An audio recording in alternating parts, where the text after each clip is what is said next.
समुद्र का मंथन किया गया और समुद्र मंथन से लक्ष्मी जी भी प्रकट हुई, बहुत कुछ रत्न प्रकट हुए।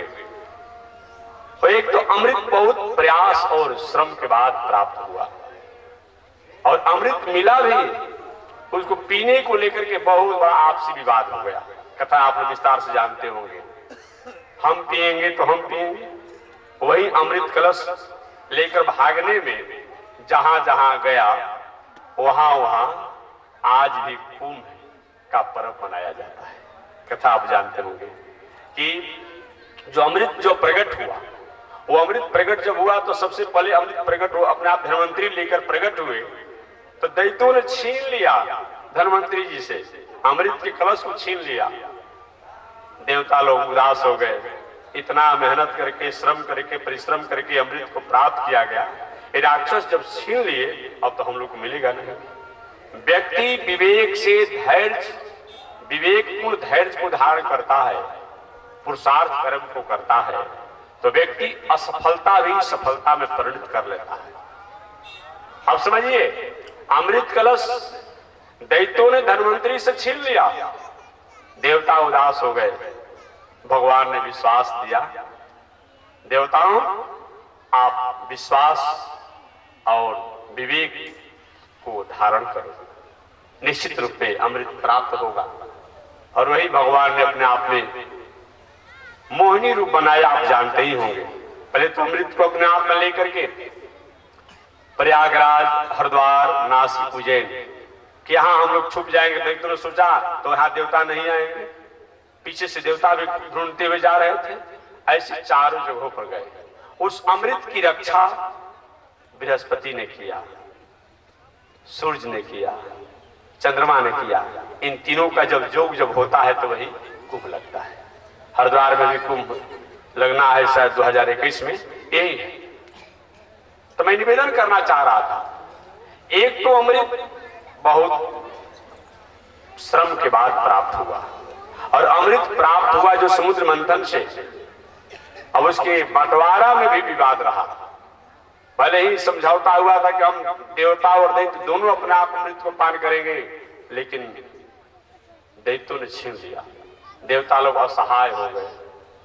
भगवान ने विश्वास दिया, कभी कभी कुमार्गी व्यक्ति को, नास्तिक व्यक्ति को, समाज राष्ट्र के प्रति जिसकी अच्छी स्थिति नहीं हो, भावना नहीं हो, वो व्यक्ति को समझाने बुझाने और अनुशासित करने के लिए थोड़ा आगे पीछे बोलने से भी अगर काम बन जाता हो तो शास्त्र से दोष नहीं है। शास्त्र से दोष नहीं है। दिखने में, सुनने में, समझ में लगेगा कोई कैसा हो रहा है। नीतिकारों ने भी कहा है, शास्त्रकारों ने कहा है, वेद की उक्ति भी है। सभी देवता लोग भगवान के पास गए।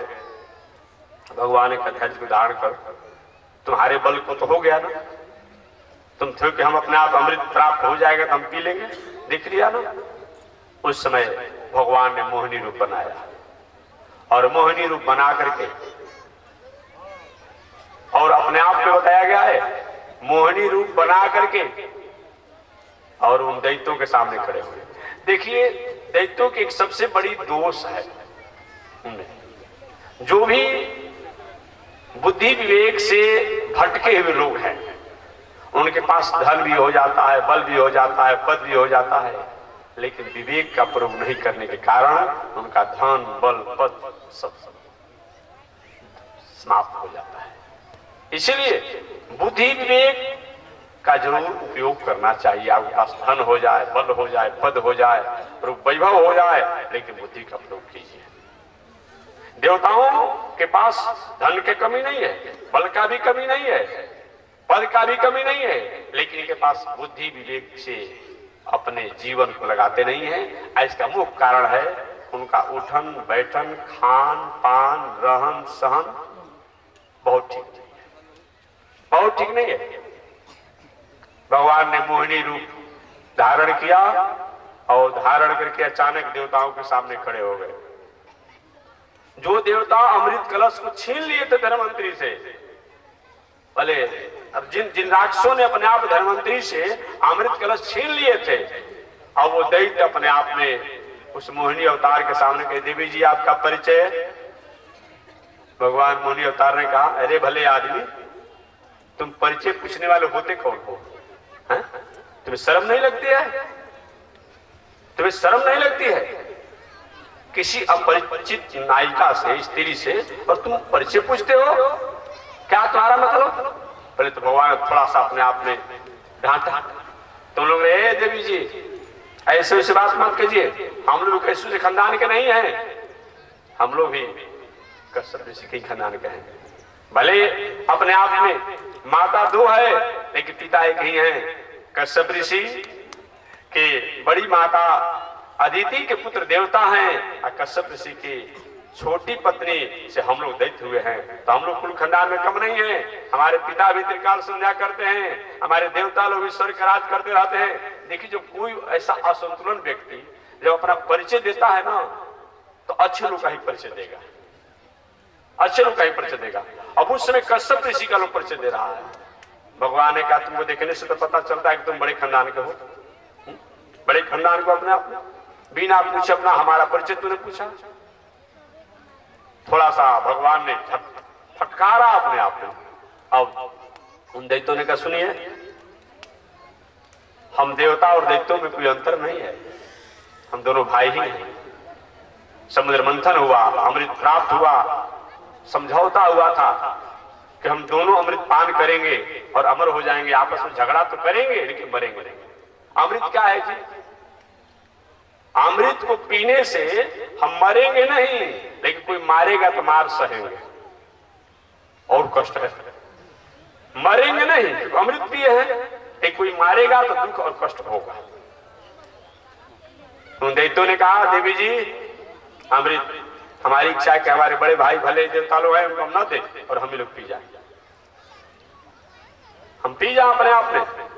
लेकिन आपको दिखने के बाद हो रहा है कि आप ही के हाथ से अमृत हम दैत्यों में बांट दिया जाता, अच्छा लगता है।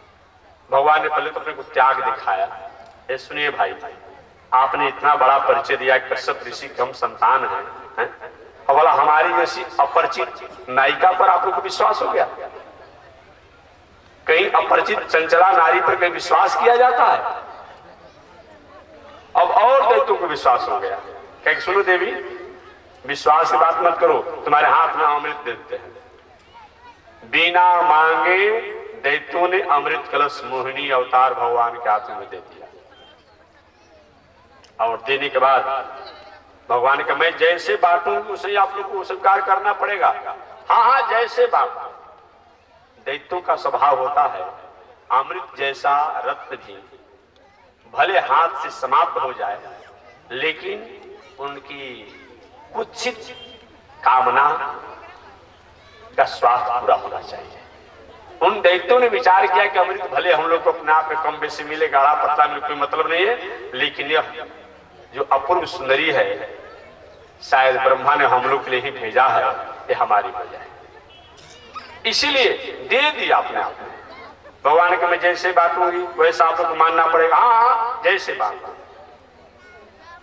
संयोग से पीछे से देवता लोग भी आ गए। भगवान का सारा अपने आप में व्यवस्था आ गए। दैत्यों ने कहा कि देखिए, वही देवता लोग आ रहे हैं, हमारा सौतेला भाई है, उन्हीं से हमारा विरोध है, उनको मैं अमृत नहीं पिलाना चाहता, इसलिए उनको नहीं देना है। भगवान ने कहा, अरे भले आने दो, उसके बाद न समझा जाएगा। दैत्य बैठ गए। मोहिनी अवतार परमात्मा ने कहा, छे बताइए, बहुत दिनों से आप लोग भाग दौड़ कर रहे हैं, बहुत दिन तक अमृत रखा हुआ समुद्र में, ये अमृत नीचे गाढ़ा बैठा हुआ है, ऊपर पतला है, तो ये थोड़ा सा देवताओं को भी अगर पिला दिया तो क्या दिक्कत है? उन दैत्यों ने कहा, अगर आप कहती हो तो पिला दिया, हम तो नहीं पिलाना चाहते थे, लेकिन आप कहती हो तो पिला दिया। अब देवता को भी बस किनारे आप लोग बैठ जाइए, देवताओं को किनारे बैठा दिया गया, एक शरीर में दैत्य हो गए।